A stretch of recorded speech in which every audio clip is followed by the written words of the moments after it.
আমার কাছে কোনো পয়সা নেই। আরে ঠিক আছে, আমার কাছে না ক্যাশ নেই, অনলাইন হবে। अबे साले ঠিক আছে, আপনি অনলাইন করে দিন। হয়ে গেছে। আপনি কিছু দিন। দেখুন, আমার কাছে অনলাইনও নেই, ক্যাশও নেই, কিন্তু আমার কাছে ক্রেডিট কার্ড আছে।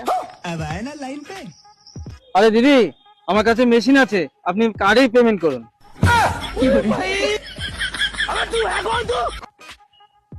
এবার তুমি কি করবে? চুপচাপ দেখো, আটানাও ভিক্ষা দেবো না, আসুক। আচ্ছা, আর अभी तो रुको। দাদা, এবার আপনি কিছু দিন। দেখুন দাদা, আমার কাছে ক্যাশও নেই, অনলাইনও নেই, আর কার্ডও আমি ইউজ করি। ঠিক আছে। আরে দাদা, পকেটে দেখুন না, অন্য কিছু নেই। अबे साले আরে দাদা, পকেটে আমার আধার কার্ড আছে। ঠিক আছে, ফিঙ্গারপ্রিন্টটা দিন আর আপনার আধার কার্ডটা দিন, টাকা আমি তুলে নিচ্ছি।